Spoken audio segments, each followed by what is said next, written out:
খুব গুরুত্বপূর্ণ ভিডিও, তাই সম্পূর্ণ ভিডিও দেখুন।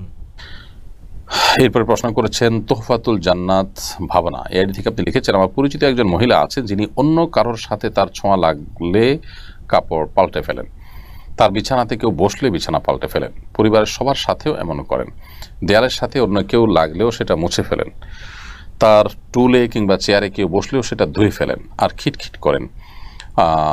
এই আচরণ সম্পর্কে ইসলাম কি বলে? তার এসব আচরণের জন্য কি তার গুনাহ ভিডিও হচ্ছে? শেয়ার করুন। দেখুন, প্রথমত এ ধরনের সমস্যা অনেকেরই আছে, আমি জানি ব্যক্তিগতভাবে এরকম মানুষের কথা। আর এই সমস্যাগুলো অনেক ক্ষেত্রে আমরা দেখেছি যে এগুলো আসলে ওয়াসওয়াসার রোগের কারণে হয়ে থাকে, কখনো কখনো ব্ল্যাক ম্যাজিক ইত্যাদির কারণে হয়ে থাকে, আর কখনো কখনো এগুলো ওয়াসওয়াসার রোগের অংশ। অর্থাৎ আমাদের অনেকেরই দেখা যায় যে এ ধরনের কুমন্ত্রণা মনের ভিতরে আপনার শয়তান নানা রকমের ভিডিও শেয়ার বাজে করুন। চিন্তা প্রবেশ করা, এবং এর কারণে না জল্পনা কল্পনা তৈরি হয়, এই যে আপনার খুঁতখুঁতে স্বভাবের হয়। এগুলোর জন্য প্রথমত কোনো ভালো রাকিকে দিয়ে রুকিয়া করানো যেতে পারে। অনেক সময় রুকিয়া করলে এগুলো ঠিক হয়, এবং সেই সাথে কোনো মানসিক ডাক্তার দেখানো যেতে পারে বা কোনো সাইকিয়াট্রিস্টের শরণাপন্ন হওয়া যেতে পারে।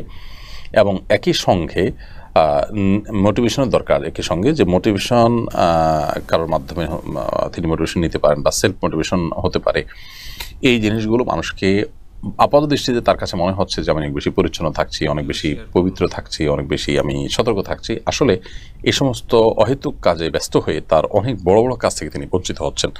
তিনি অনেক বড় বড় কাজ করতে পারছেন না, অনেক নেকামল থেকে বঞ্চিত থাকছেন। এটা শয়তানের একটা চক্রান্তও বটে।